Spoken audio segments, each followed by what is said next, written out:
Thank you. I'll be talking on flashes, floaters, and fears.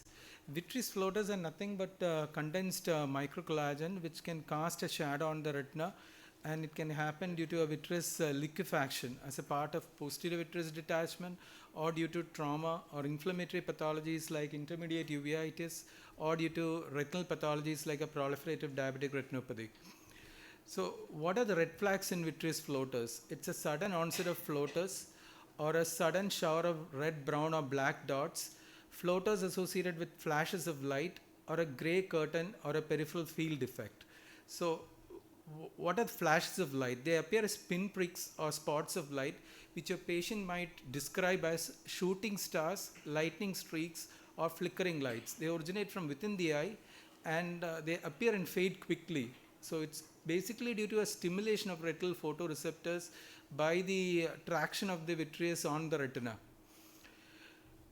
And so whenever your patient has these red flags, it's important to have a dilated fundus examination by an indirect ophthalmoscopy with a scleral indentation, which is the gold standard for examination of periphery. And when you have visible breaks in the periphery, with a clear media, you prefer a laser barrage where 2 or 3 rows of near confluent burns are applied within 48 hours of examination. And if the media is hazy because of either cataract or vitreous hemorrhage, then you prefer cryopexy. More often, patients can come with a full-on detachment after ignoring these warning signs, and the detachment is sometimes a macula-on detachment. And since your patient has got a good preoperative vision and also the high risk of progression to a macula off detachment, it is often considered an emergency, especially a superior detachment. Like in this patient who had a best corrected visual acuity of 636 on examination with a left eye superior bullous RD overhanging the macula, but was advised early surgery, but patient reported 3 days later with a total detachment of the retina and fall in vision to hand movements. So macula on RD, this patient underwent a pars plana vitrectomy with a gas tamponade. At the end of 2 months, on resolution of gas, there was a complete anatomical reattachment of the retina and with vision improving to 6/6.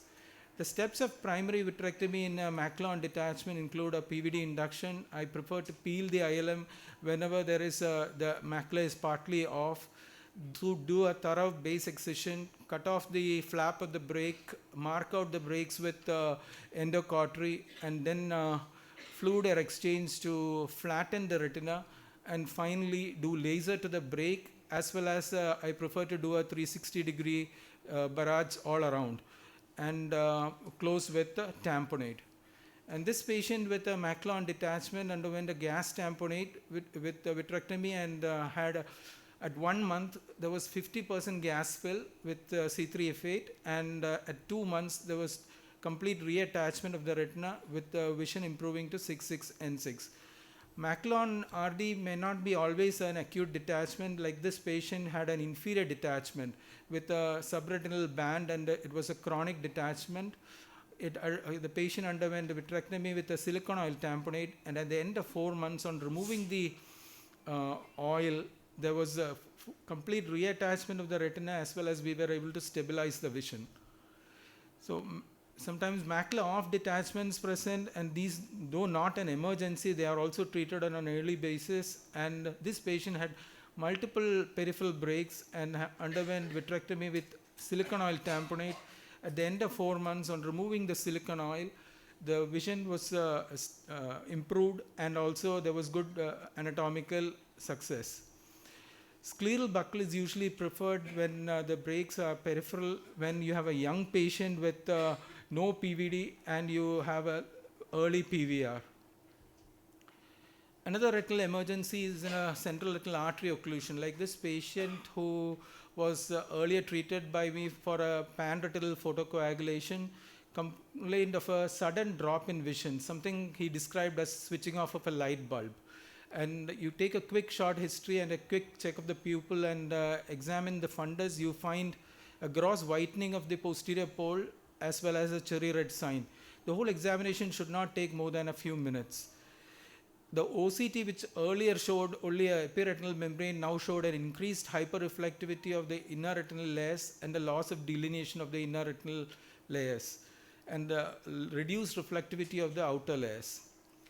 And this patient had a mild blurring of vision in the right eye with best corrected visual acuity of 6/9 in 8, and had a subtle whitening of the lower part of macula. On examination in the OCT, you find the inner retinal hyperreflectivity and loss of delineation. So whenever your patient presents in the golden hour, that is the first 4 to 6 hours of onset of vision loss, it's important that you start on a treatment protocol which has 7 steps. That is carbogen inhalation or breathing inside a paper bag.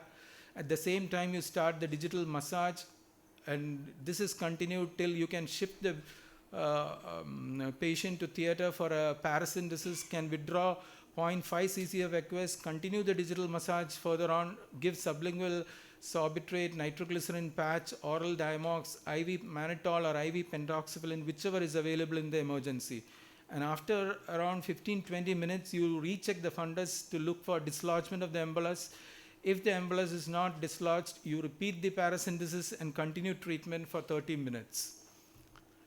A cardiac evaluation is important in these patients to rule out any valvular heart disease, which could be present in a wide majority of cases. There could be, you do an echocardiography to rule out these valvular heart disease, carotid Doppler to rule out carotid stenosis, which could be present in 55% of patients. One of the reasons for a sudden painless loss of vision is a vitreous hemorrhage, which could be due to a wide variety of proliferative retinopathies, due to a breakthrough vitreous hemorrhage, or due to trauma or a posterior vitreous detachment. It's important that you do an ultrasound to rule out a retinal detachment, give a fair trial of conservative management, and also give a head end elevation, vitamin C to hasten the resolution of blood, and most of the vascular causes of vitreous hemorrhage you can treat by a combination of lasers and anti-VEGF injections. So this was a 47-year-old diabetic with best corrected visual acuity of 6/9 and 8 in both eyes, with both eyes showing neovessels on the iris, and fundus showing a proliferative diabetic retinopathy and early vitreous hemorrhage in the left eye. So we were able to manage with a pan-retinal photocoagulation with anti-VEGF injections, and at the end of 4 months we had a stable retinopathy and regression of new vessels both on the iris and the fundus. And this patient with a proliferative diabetic retinopathy and vitreous hemorrhage in the left eye was treated with pan-retinal photocoagulation and anti-VEGF injection in the left eye, had stable retinopathy at the end of 4 months. In non-resolving vitreous hemorrhage, you often go in for a surgical intervention in the form of vitrectomy. The left video is that of a proliferative diabetic retinopathy with intraocular hemorrhage and subhyaloid hemorrhage, whereas on the right you have a thick cheesy white hemorrhage due to a breakthrough vitreous hemorrhage in an AMD. And the hemorrhage here is firmly adherent to the retina. You induce the PVD in quadrants and clear the hemorrhage. And both cases are closed with a fluid air exchange, and the patient's vision recovery depends upon the health of the underlying retina, and there was a limited improvement in the patient with the breakthrough vitreous hemorrhage. In this patient with posterior pole membrane and vitreous hemorrhage with counting finger vision in the right eye underwent a pars plana vitrectomy with silicone oil tamponade. At the end of 4 months, on removing the oil, you had good anatomical and visual results with the vision improving to 6/24. So another emergency is a postoperative endophthalmitis. Whenever your patient presents with a clinical picture like this, you have a doubt whether it is a toxic anterior segment syndrome or an endophthalmitis. TAS occurs usually in the first 12 to 24 hours, whereas endophthalmitis presents later. Pain is a specific symptom in endophthalmitis, and you can have vitritis, retinal involvement, retinal exudates, hemorrhages and sheathing of vessels, and hypopion, more common in endophthalmitis. So some of the key strategies in managing these patients is an early diagnosis by a good clinical suspicion. And it is important that absence of echoes on a B scan does not rule out endophthalmitis.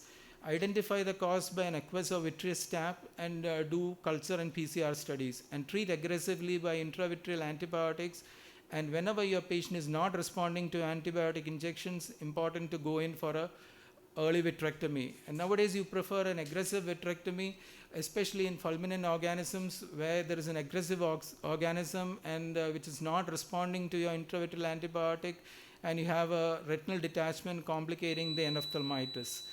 And in fulminant organisms, it is important to explant the IOL in addition to doing the core vitrectomy as well as the intravitreal antibiotic.